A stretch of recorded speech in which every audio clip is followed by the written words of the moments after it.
Okay, so ngayon naman ay sagutan natin ang nilalaman ng Pre-Test Numeracy this 2021. So ang unang problem doon ay ito. We have 6,431 plus 378 plus 765. So 4-digit, 3-digit, and then 3-digit numbers. Okay, so paano ba ito i-add? So dapat ay ma-align natin by place value etong mga i-add natin. So ito ay 6, 4, 3, 1. Okay, plus. So 3, 7, 8. So dapat dito ang 8, dito ang 7, dito ang 3. Then 7, 6, 5. So 5, 6, 7. So dapat ay aligned ang mga place value niya. So ones, tens, hundred, tens, hundred, thousand.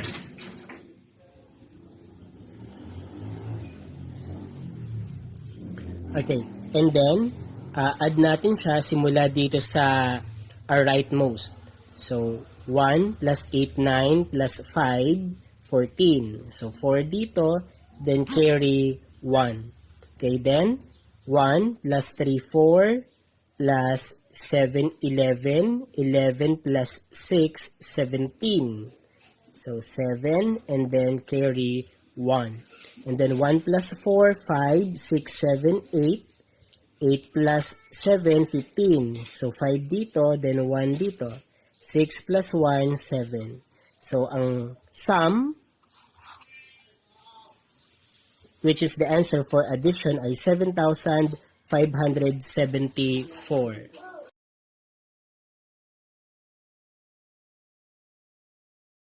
Okay, next, item number 2 naman tayo. We have 2,800 minus 743. So, 4-digit number, and then ito naman ay 3-digit number. Okay, so dito, ito ang ating minuend, ito ang ating subtrahend. So, pag ginawa natin to vertically, so we have here 2,800, and then minus, so dapat align pa din, dito ang 3, dito ang 4, dito ang 7. Okay, and then subtract natin from the rightmost. So dito tayo. 0 minus 3 cannot be, so magbabaro tayo, magre-rename tayo. So ito magiging 10, ito magiging 9, ito magiging 7. Ayan, so 10 minus 3, so ito ay may 7 tayo. Then 9 minus 4, ito ay 5. 7 minus 7, 0. And then bring down the next number. So ito ay, so magiging 2. So the answer is 2,057. So ang tawag dito ay difference since ang operation natin ay subtraction. Ayan.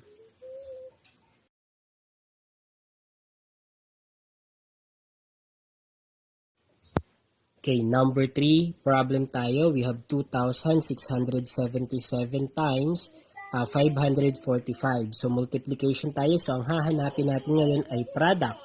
So, una, so 2, 6, 7, 7 times 5, 4, 5. So, in multiplication, so eto muna, multiply doon sa bawat digit niyan. Okay, so tignan nyo to. So, 5 times 7, so we have 35. Okay, 5 times 7, 35 ulit. 35 plus 3, 35, 36, 37, 38. So, 8 dito, then 3 dito. 5 times 6 ay 30 plus 3, 33. So, 3 dito. Then 5 times 2, 10 plus 3, 13. Okay, next naman, ito naman ang imumultiply natin sa bawat digit dun sa multiplicand natin. So 4 times 7, and then ito, wala na to. Baka masali pa natin. So 4 times 7, that is 7, 7, 14, 14, 14, 28. So 28, dito ang 8, then dito sa susunod ang 2, so 28.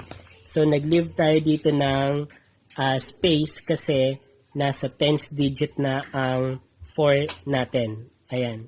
So, pwede tayo dito maglagay ng 0. Ayan. And then, 4 times 7, so that is 28 pa din. 28 plus 2, 30. So, 0 dito, then 3 dito.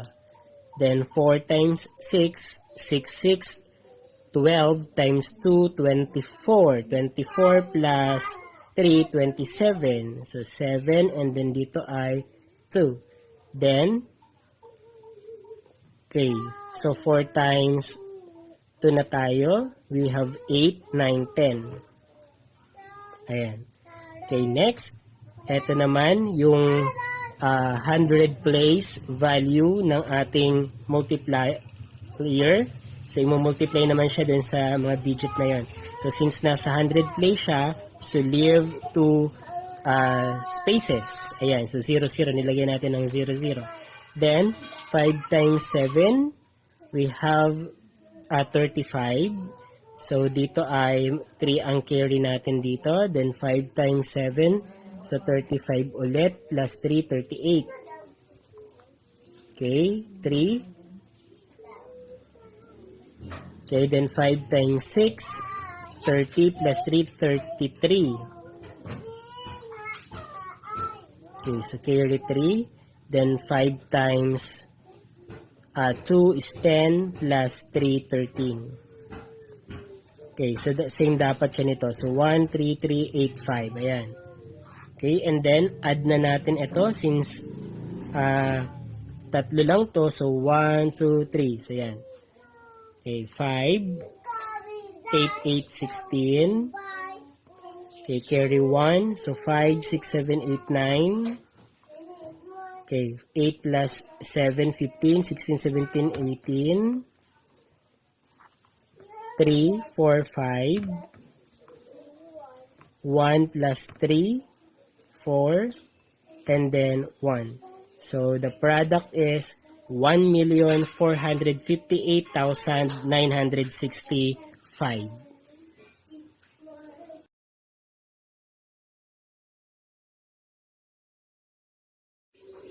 Okay, so number 4 item tayo ng ating numeracy program. So, 3,042 divided by 12. So, sulat muna natin. So, andito, ito ang ating dividend. Ito ang ating divisor. So, dito ang dividend natin. So, 3,042 divided by 12. Okay. So, since 2 digit to, so dito tayo. So, ilang 12 meron sa 30? So, 12, 12, 24. So, we have 2 here. 2 times 12, that is 24. And then, subtract natin to. So, 30 minus 24. So, 0 minus 4 cannot be. So, rename, magiging 10. Ito magiging 2. So, 10 minus 4, 6. Or 30 minus 24 ay 6. Then bring down the next digit. We have 4. So ilang 12 meron naman sa 64. So 12, 12, that is 24.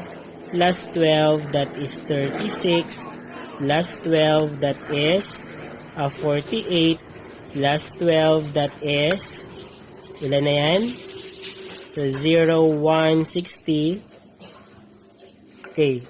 So, kung titignan natin, nandito na tayo. Kasi plus 12, so sobra na sa 64. So, ilan yan? So, 1, 2, 3, 4, 5. So, ibig sabihin, 5 dito. So, 5 times 12, that is, eto na yan, 60. Okay. And then, subtract natin 64 minus 60, we have 4. Then bring down the next, we have 2. Okay, so 2, 42, divide by 12. So kung titignan natin, so kapag dalawa, 24, tatlo, 36, apat, 48. So sobra na pag apat, so dito lang tayo kay tatlo lang. Okay, Then, 3 times 12, that is, eto na siya, 36. Okay, subtract natin. Okay, so 2 minus 6 cannot be. So, magiging 12. Ito magiging 3. So, 12 minus 6 ay 6. Then, 3 minus 3, 0. So, 42 minus 36 is 6. Okay, kung titignan natin, wala nang kasunod na number. So, since wala nang kasunod na number and then may 6 pa tayo dito, ibig sabihin, maglalagay na tayo ng decimal point dyan. Decimal point din doon sa quotient natin, and then add 0, bring down that 0. So, magiging ng 60 ang ating bagong number. So, 60 divided by 12. Ilang 12 meron sa 60? So, kung titignan natin, eksakto na siya, no? So, ilang 12 yan? 1, 2, 3, 4, 5. So, 5 siya. 5 times 12, 60. Okay, and then 60 minus 60, 0. So, ibig sabihin, eto na ang quotient natin. Stop na tayo kasi nag-0 na. In case na hindi pa rin siya, hindi pa rin nag-0 dito, i-continue lang natin siya siguro into sa 2 decimal places natin. No? Ayan. So, eto ay nakuha na natin. So, we have 253 and 5 tenths ang sagot natin, or 253.5.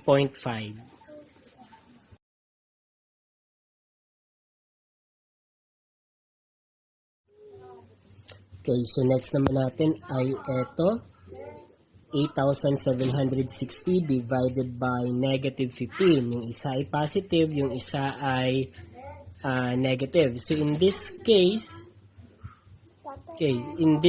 ay i-apply natin ang rule ng signed numbers na kung saan kapag nag-divide tayo ng magkaiba ang sign, immediately ang quotient niya ay negative. So, iabang na natin na negative ang quotient. Okay, so yan, since magkaiba ang sign ng ating dividend and divisor, immediately ang quotient natin ay negative, and then ito i-divide natin as usual na kung paano natin dinidivide ito. So we have 8,760 divided by 15. Okay, disregard na si negative kasi nilagay na rin naman natin kay quotient natin yung negative natin. Okay, so dito 2-digit ito. So, ibig sabihin ito ang kailangan natin. So, 87. Ilang 15 meron sa 87? So, kung titignan natin, 15, 15, 30. Plus 15, 45. Plus 15, 60. Plus 15, 75. Plus 15, ilan na to? Okay, 15, 90. Okay. So, kung titignan natin, hanggang sumobra na siya kay 90, no? So, dito tayo kay 75. So, 75 tayo. So, 75 to. Ilang 15 meron dyan sa 75? So, 1, 2, 3, 4, 5. So, ibig sabihin dito ay 5. So, may 5 lamang tayong 15 dito kay 87 at yung 5 50 natin ay 75. Okay, next, subtract natin yan. 7 minus 5 ay 2. Then, 8 minus 7 ay 1. Okay, then bring down the next digit, 6. Ayan. And then, so kung meron tayo ditong 90, so, plus 15. So, we have 5, 9, 10. So, 105. Okay, 105. Plus 15. We have 10, 1, 120.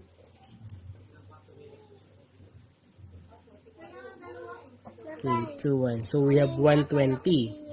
Ayan. and then plus 15, so 5, and then we have 3, 1, so 135.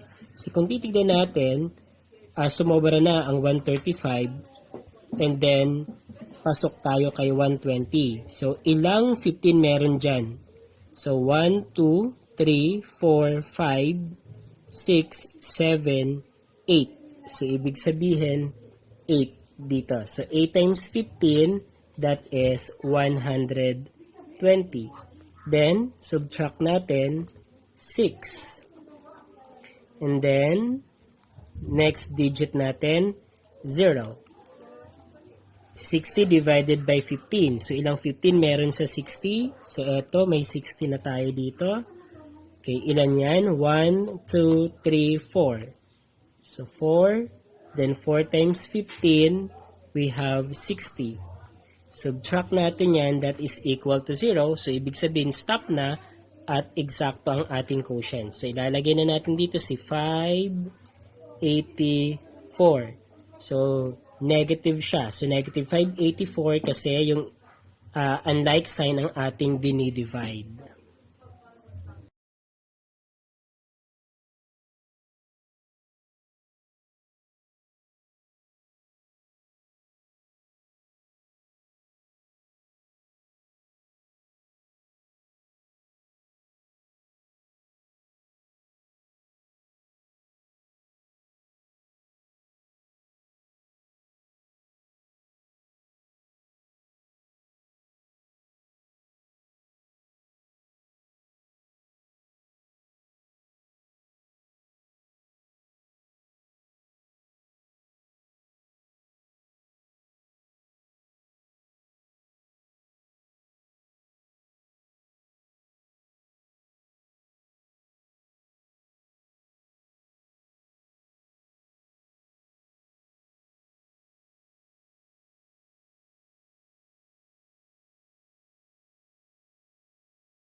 Okay, number 7 item tayo. So, ang problem ay 28 and 6 thousandths minus negative 7 and 43 hundredths. So, paano natin to isusubtract?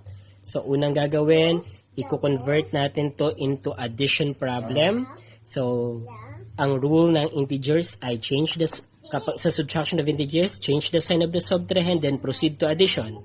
So, eto minuend, eto subtrahend. So, change the sign of the subtrahend, magiging, from negative, magiging positive 7.43 siya. And then proceed to addition, so yung subtraction magiging addition, and then just copy the minuend. Okay, so change the sign of the subtrahend, so from negative magiging positive. Then proceed to addition, so from subtraction magiging addition. So ito na ang panibagong problem niya, or ito na yung corresponding addition problem ng ating subtraction problem. Okay, then dito, sulat natin siya vertically. So we have 28.006 and then plus. So align dapat ang decimal saka ang mga place value niya. So 7 dito, 4 dito, 3 dito. Ayan. So add natin. So 6. Ito wala. So we have 6. Then we have 3. We have 4. Decimal point, we have 8 plus 7, that is 15. So carry 1, then we have 3. So the final answer is positive 35 and 436 thousandths. So that's the answer.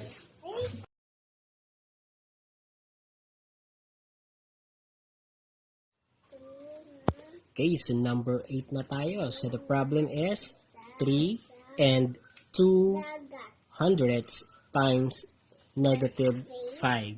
So this is a decimal number, then this is an integer. Okay, so paano natin ito kunin?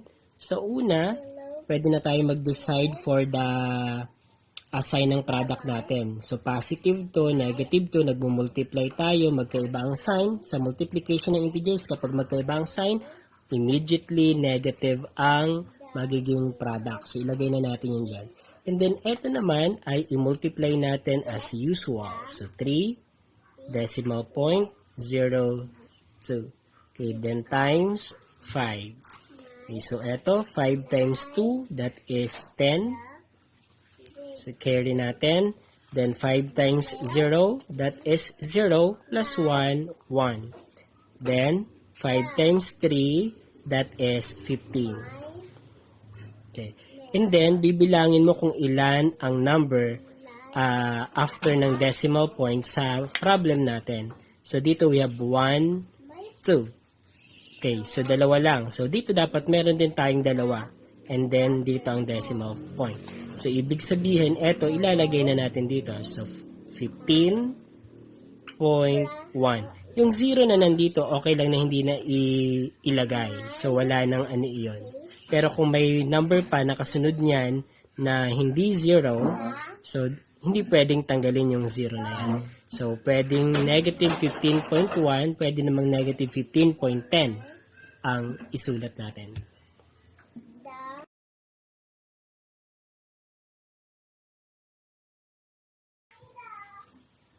Okay, so next number tayo, number 9. So ang problem natin ay 3,042 divided by 1 and 2 tenths. So, this is an integer, a whole number, and then this is a decimal number naman. So, paano i-divide ito? So, take note, ito ang dividend, ito naman ang divisor natin. So, lagay natin dito, 3042, okay, divided by 1.2 or 1 and 2 tenths. Okay, so dito, ang unang gagawin, dapat maging whole number to. So, magiging whole number to kapag nag-move tayo ng decimal place. So, dito nag-move tayo. So, naging 12 siya. So, ilagay natin dito 12. Okay. Then, since nag-move tayo ng 1 decimal place going to the right natin, dito sa dividend natin, ang decimal point ng dividend natin, since it is a whole number, ay nandito. So, mag-move din dapat tayo ng isang decimal place. So, para pantay. Kasi, tayo dito nag-move tayo ng 1 decimal place So, parang nag-multiply tayo dito ng 10. So, dapat dito mag-multiply din tayo ng 10. So, magiging itong 3, 0, 4, 2, then 0. So, ang corresponding problem nitong 3042 divided by 1.2 ay ito. So, pareho lang yan or naging equal lang sila. Ayan. So, dito, i-divide na natin as usual. So, since 12 ang divisor natin, so 12 plus 12, that is 24. So, plus 12, we have 36. Okay, so kung titignan natin, 30 divide by 12, lumagpas na ang 36 sa 30, so ibig sabihin ang kailangan natin ay 24. So, ilang 12 meron din sa 24 na yun? Dalawa. So, lagay natin dito yung dalawa, then 2 times 12, ito na yun. So, 24. So, lagay natin dito ang 24. Then, subtract yan. So, 30 minus 24, we have 6. Diba? And then, bring down the next, we have 4. So, 64 na. So, ilang 12 meron sa 64? I-continue natin to. So, plus 12, we have 8, 48. So, plus 12, we have 0, 1, 60. Okay. Plus 12, so we have 2, 72. So, kung titignan natin, ang 72, sobra-sobra na. Diba? So, dito lang tayo kay 60.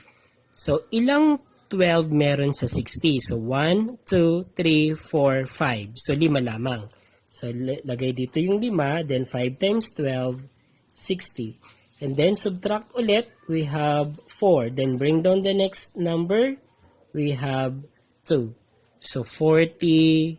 So, kung titignan natin, so, 48 sobra na. So, dito siya kay 36. So, ilang 12 meron sa 36? Tatlo yan. So, 3 times 12, 36. Okay, then subtract ulit yan. So, eto magiging 12, eto magiging 3. So, we have 6 here. And then, next digit, we have 0. So, divide ulit natin. Ilang 12 meron sa 60. So, eksakto na siya. Ilan yan? 1, 2, 3, 4, 5. So, 5. So, 5 times 12, 60.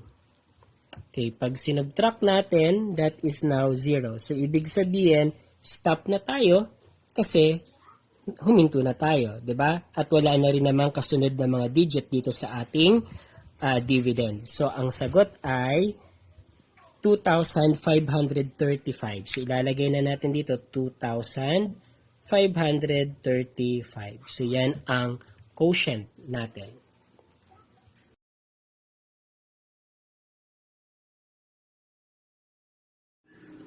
Okay, so next tayo, number 10. So, division tayo ng decimals. So, ito at magkaiba ang sign. So, ito ay positive, ito ay negative. So, division tayo. Pag nagdi-divide tayo, batay sa rule, kapag magkaiba ang sign, and then dividing tayo immediately, ang quotient natin ay negative. Ayan. And then, sa division ng decimals, ang i-apply natin, ito ang dividend, ito ang divisor. So, we have 17 and 16 hundredths divided by 14 and 3 tenths. Ayan. So, pag nag-divide tayo ng decimals, una ay kailangan gawin muna nating whole number etong divisor natin. So, we will move 1 decimal place. So, ganun din dito, since 1 decimal place ang minove natin kay divisor, kay dividend, 1 decimal place din. So, dyan, nag-multiply tayo pareho ng tag-10, ng tag-10. So, eto magiging 143 na. Eto naman, magiging 171.6. So, eto lang naman ang kailangan nating maging whole number. Eto ay hindi naman. Ano po? Okay, so after that, so divide na natin. So, ilang 143 meron sa 171? So, kung titignan natin, isa lang yan. Diba? Kasi 171, mas mataas kay 143, and then medyo malapit sila, kaya isa lang. So, 1. Then 1 times 143 is 143. Okay, subtract natin. 1 minus 3 cannot be. So, borrow, magiging 6 ito, magiging 11 itong 1. So, we have 8. And then, ito ay 6 na to ha. 6 minus 4, we have 2. Ayan. And then, bring down the next digit, we have 6. And then, since may decimal number dito, akyat doon si decimal point. Okay, next ay, ilang 143 meron sa 286? So, 143 plus 143, so 6, 8, 2. So, kung titignan natin, sakto. Sakto tayo. So, we have 2 here. Then, 2 times 143, that is 286. And then, subtract since pareho yan, that is equal to 0. May next digit pa ba na ibababa? Wala na. So, ibig sabihin, stop na tayo. We have 1.2 or 1 and 2 tenths. So, ilalagay na natin dito. So, may negative tayo. Kanina na-identify na natin yung sign ng quotient. Kaya, i-affix na lang natin yung decimal na nakuha natin. So, the final answer is negative 1 and 2 tenths.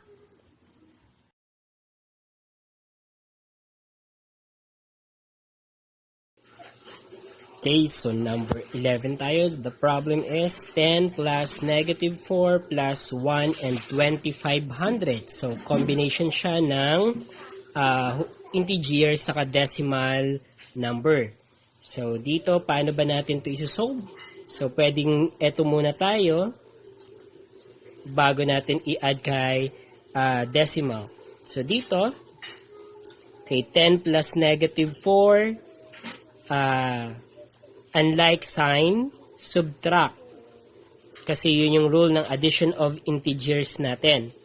So, subtract natin 10 minus 4, we have 6. And then, alin ang masusunod na sign?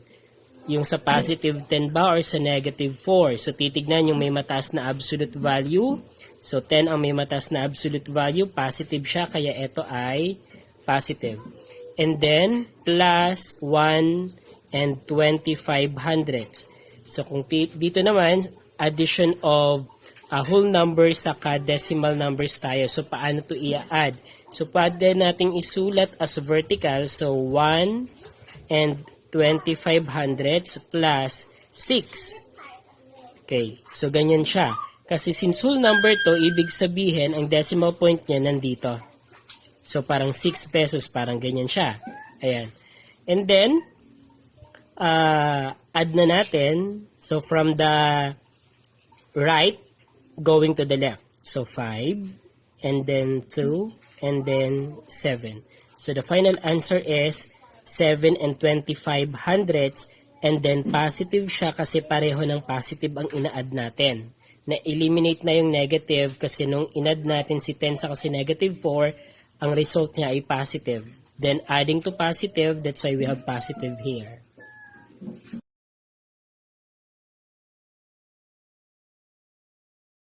Okay, so number 12 na tayo. Ang problem ay 27 and 40 hundredths minus 12 and 5 tenths minus 4.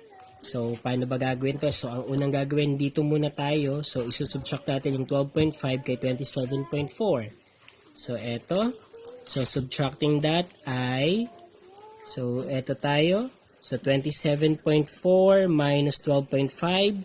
So, naglagay ako ng 0 dito kasi 40 in kanina na. So, 0 minus 0, we have 0. And then, etong 4 minus 5 cannot be, kaya magbaborrow si 4 kay 7. Yung 7 magiging 6, ito magiging 14.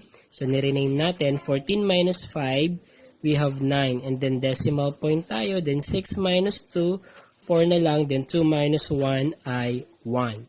Okay, next ay yung minus 4 ulit. So, minus 4 tayo.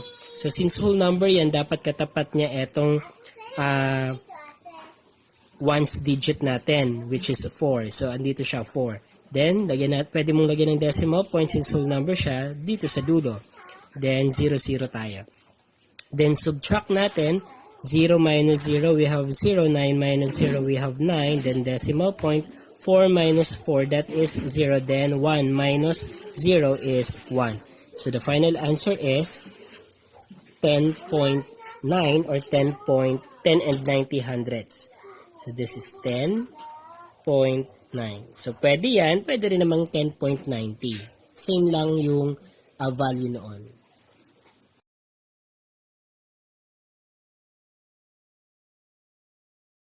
Okay, so number 13 problem tayo. We have negative 52 times 16 and 7 tenths. So, integer and then a decimal. So, paano naman tayo mag-multiply ng gantong problem? Okay, una, since multiplication tayo, identify na natin ang sign ng product natin. So, since magkaiba ang sign, yung isa ay negative, yung isa ay positive, immediately, ang product natin ay negative. And then, i-multiply natin etong decimal saka whole number natin. So, 16.7 times 52. Okay, so sa ngayon ay i-disregard muna natin yung decimal point na yan. Mamaya na natin hahanapin sa product yung decimal point.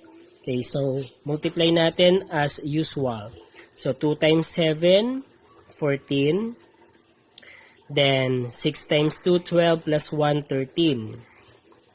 Okay, 1 times 2, we have 2 plus 1, 3. Okay. Next naman ay eto namang 5.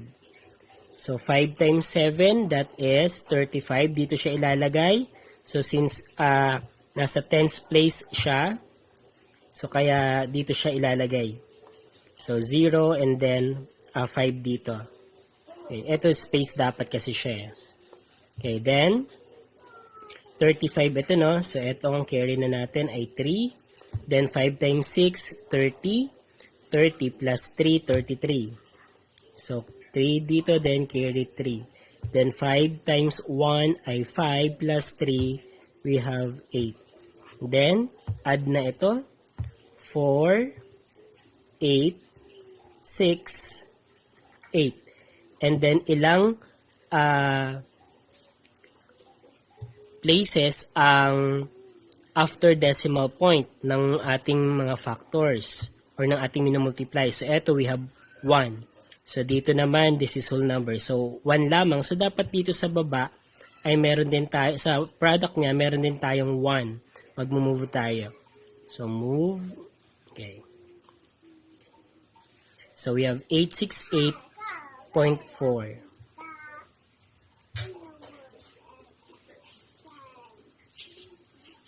Okay, ayan.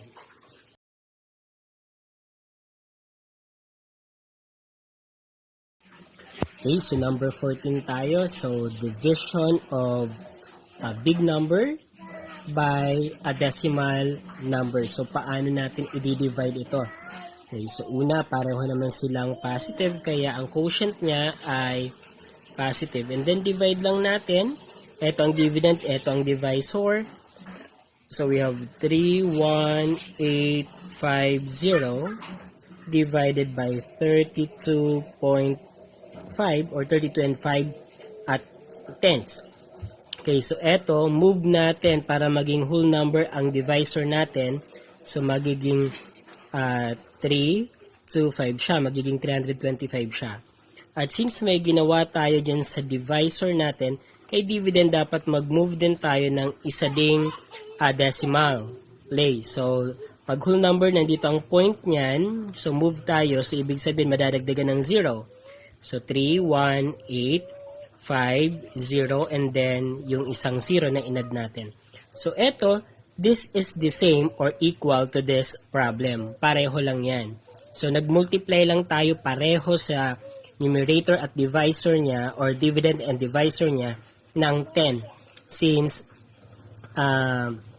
may may isa tayo na number after ng decimal natin. Okay, then divide na natin. So, kung titignan natin, pag 3 digit divided by 325, hindi pwede, no? Kasi kung titignan natin, ay mas mataas etong divisor na to kaysa dito. So, maglalagay tayo dito ng 0. So 0 times 325, that is equal to 325. 0 rather, 0, 0, sorry. Okay. Then subtract natin yan, we have 318. Then add the next number, we have 5. So naging siyang 3,185. So ang problema natin, masyadong mataas. Okay. So anong gagawin natin para malaman kung anong number ang ilalagay dyan? So 325, i-times natin to sa 5, kalahati ng 10. Then doon tayo mag-a-adjust. So 5 times 5, 25. Then we have 2 times 5, 10, 11, 12. Then 3 times 5, 15, 16. Okay. So kung titignan natin, malayo pa pag times 5 tayo, no?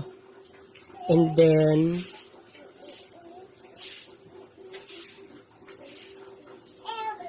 okay, kapag nag-add tayo ng 325, so magiging 10, 1, we will have 5, we will have 6, 7, 8, 9, and then 1.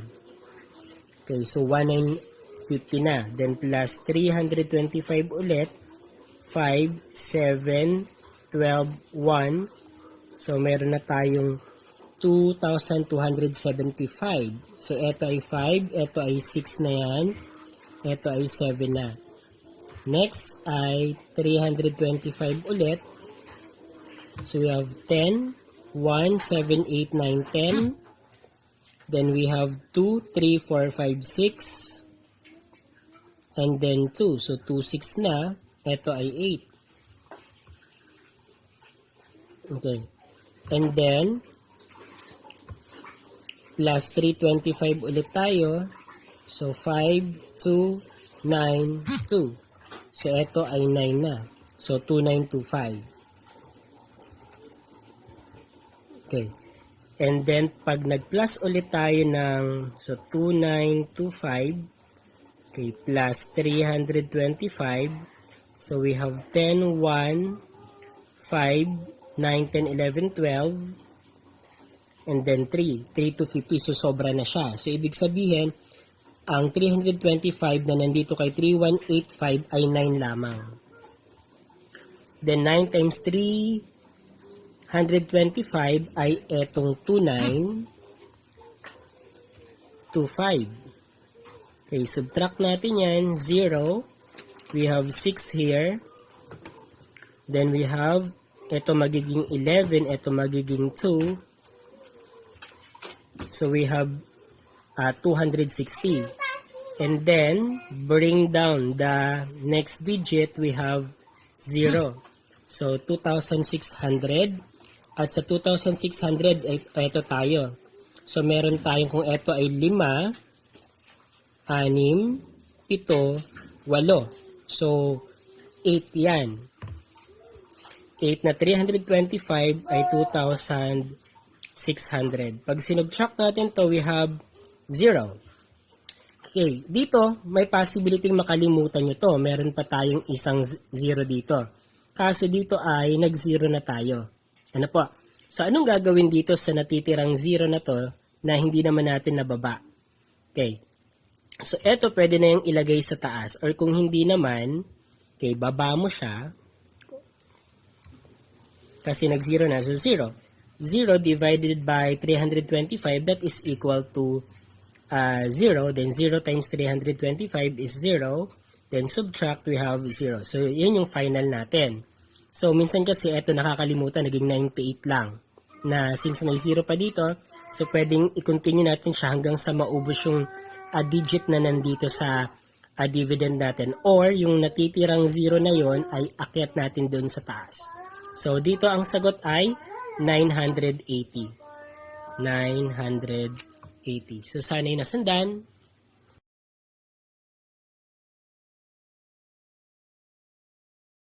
Okay, so number 15 tayo. Ang problem natin ay, so, negative 55,552 divided by 99 and 2 tenths. So, isang negative big number saka decimal number. Okay, so paano to? So, una, since division tayo at magkaiba ang sign niya, immediately ang quotient ay negative. Ayan, so negative dapat. Huwag kakalimutan yon. Okay, then, i-operate natin siya. So, ito ang ating dividend, ito ang ating divisor. So, we have 5.2 divided by 9.2. So, anong gagawin? Ito dapat maging whole number. So, move. So, nag-move tayo ng isang place. So, dapat dito mag-move din tayo ng isang place. Ayan. So, magiging na siyang 992. And then, ito namang dividend natin ay magiging so, 5.5.5.5.2.0. Okay. So, ito ay equivalent lamang nitong original problem natin. Okay, so next ay i-divide na natin. Kaso, mataas, malaki yung number natin, no? So, 3 digit. So, 555 divided by 992. So, that is 0. 0 times 992, that is 0. And then, subtract natin. So, 5, 5, 5. Then, bring down the next. So, that is 5. So, we have 5,555. So, approximation tayo. Ilan kayang 992 meron sa 5,555. So, kung titignan natin, malapit na siya sa 1,000. Ito naman ay sa 6,000. No? So, 5,000 or 6,000. So, ibig sabihin, mga 5 or 6. So, 5 or 6 tayo. So, pwede natin gawin 992 times 5 tayo. So, tignan natin. 10. We have 45, 46. Okay? And then, we have 45 plus 4, 49. Okay. And then, pag nag-add kaya tayo ng isang 992, so we have 2, 15, 18, 19, and then 5. So kung titignan natin, kapag 6, kasi ito 5 lang, 4960. Kapag 6 ay 5952. So sobra na siya. So ibig sabihin, 5 lamang ang ilalagay natin dito. Okay, then 5 times 992, that is 4,960. Subtract natin yan. We have 5. Ito magiging 5 minus 6 cannot be. So rename. So magiging 15. Magiging itong 4. Okay. Then 15 minus 6, we have 9. Then 4 minus 9 cannot be. So magiging 14 ito. Itong 5 magiging 4. So, nag-rename ulit tayo. So, 14 minus 9, we have 5. Okay, then 4 minus 4 is 0. Then, bring down the next. We have 2. Okay, so 5952. Kung titignan natin, dito 5952. So, meron na tayo. So, 5, kung itong 4960 ay 5 yan, 5 na 992. So, nag-plus tayo ng 1. So, ibig sabihin ito ay 6. Ang 5952 ay 6 na 992. So, ilalagay natin dito, 6. Then, 6 times 992, that is 5,952. Then, subtract ay 0. And then, tignan nyo kasi meron pa tayong 0 dito. So, since may 0 tayo dyan, it's either iakyat mo siya or ibababa din natin siya. Ano po? So, dito, baba natin siya, 0. 0 divided by 992, that is 0. Then 0 times 992, that is 0. Then subtract natin, that is 0. Meron pa ba? Wala na. So since wala na, stop na tayo. So commonly, minsan nagkakamali ang bata, 56 lang nalalagay. Pero kung titignan natin, mali yung 56, dapat ay mailagay natin yung 0 doon or mai-operate natin matapos natin yung proseso para masabi natin na yun yung quotient na natin. So, lagay na natin dito. We have 560. So, the final answer is negative 560.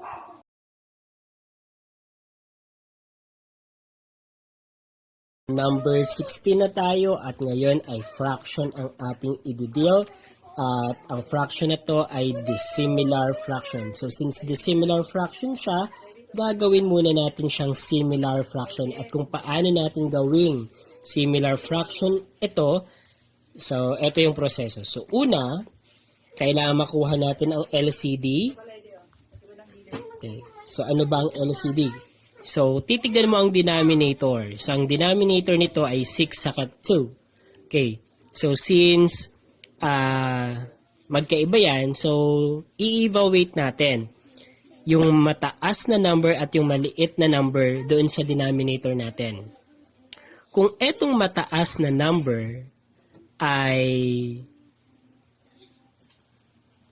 kapag dinivide ay ang magiging result ay etong maliit na number. So, ibig sabihin, etong malaking number na to ay siya ng LCD natin.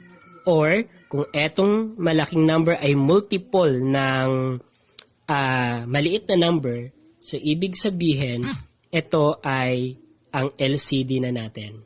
So, 6 and then 6. So, sa magiging similar fraction natin, dapat pareho ng 6 ang kanilang denominator natin.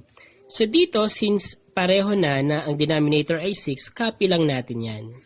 Pero dito sa pangalawa,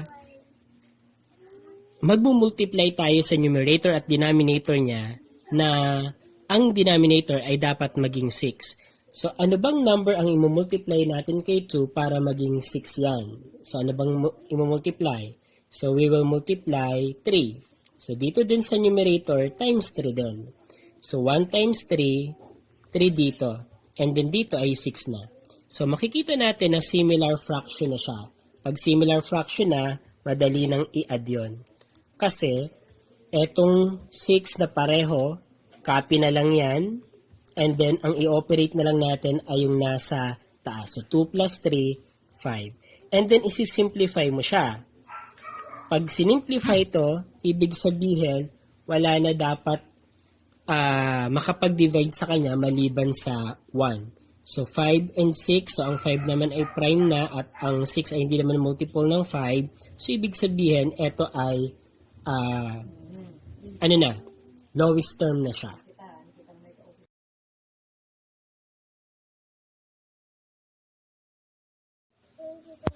Okay, so number 17 na tayo at ang problem natin ay 2 over 6 minus negative 3 over 6. So, paano ba gagawin to? Okay, so hindi masyadong problema kasi similar fraction na sila. So, ang gagawin natin dito ay just copy the denominator since similar fraction siya and then i-operate lang natin ang numerator. So, 2 minus negative 3. Okay, so dito, i-apply natin ang subtraction of integers. So, sabi sa subtraction of integers, change the sign of the subtrahend, then proceed to addition. So, ito ang magiging subtrahend. Ito naman ang minuend natin. So, change the sign of the subtrahend, then proceed to addition. So, magiging 2 plus positive 3 tayo. So, 2 plus positive 3 over 6. And then 2 plus 3, we have 5. Then copy the denominator which is 6. So the final answer is 5 over 6. So naging, positive 5 over 6.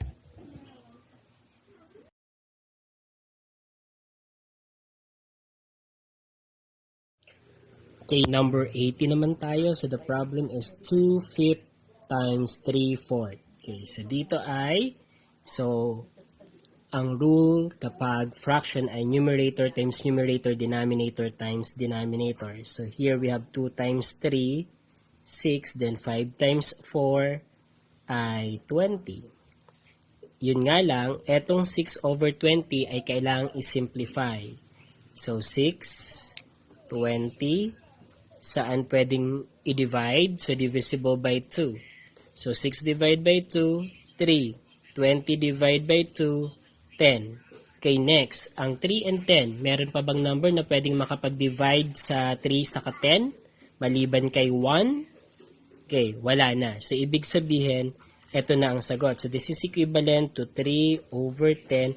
So, ito na ang final answer natin, yung 3 over 10 na yan. Okay, ang isa pa, may shortcut kapag dito kung marunong tayo ng cancellation. Kasi magiging siyang 2 times 3 over 5 times 4. Okay, etong 2 saka 4, divisible yan by 2. So, ito 2 divided by 2, we have 1. 4 divided by 2 ay 2. Okay, yan. Then 1 times 3, that is 3. Then 5 times 2, we have 10. So, 3 over 10.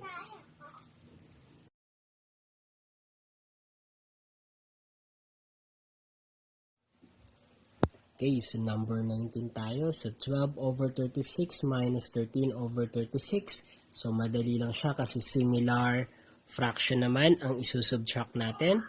So, ang mangyayari sa kanya, since pareho ang denominator, kaya similar fraction siya, copy lang yung denominator na yan, and then i-operate etong nasa numerator. So, 12 minus 13. Okay, in operating that, so 12 minus 13, kung titignan natin, apply the subtraction of integers. So, change the sign of the subtrahend, then proceed to addition. So, magiging etong plus, and then etong 13, magiging negative 13.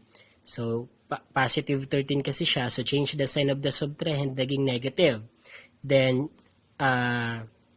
proceed to addition, so yung subtraction natin naging addition. Then over 36. And then, 12 plus negative 36, ang rule naman ng addition of integers kapag magkaiba ang sign, subtract. So 13 minus 12, 1. And honor the sign of the number with higher absolute value. Ang may mataas na absolute value sa dalawa ay ang 13. At ang sign niya negative, kaya ito ay negative dapat. Then, copy the 36 sa denominator. So, ang final answer ay negative 1 over 36.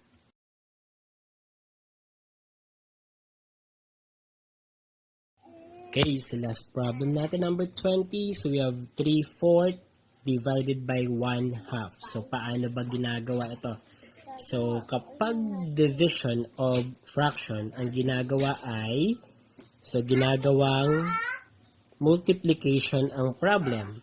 At magiging multiplication lamang ang problem na yan kapag kinuha natin ang reciprocal ng ating divisor. So, ito ang dividend natin, ito ang divisor natin.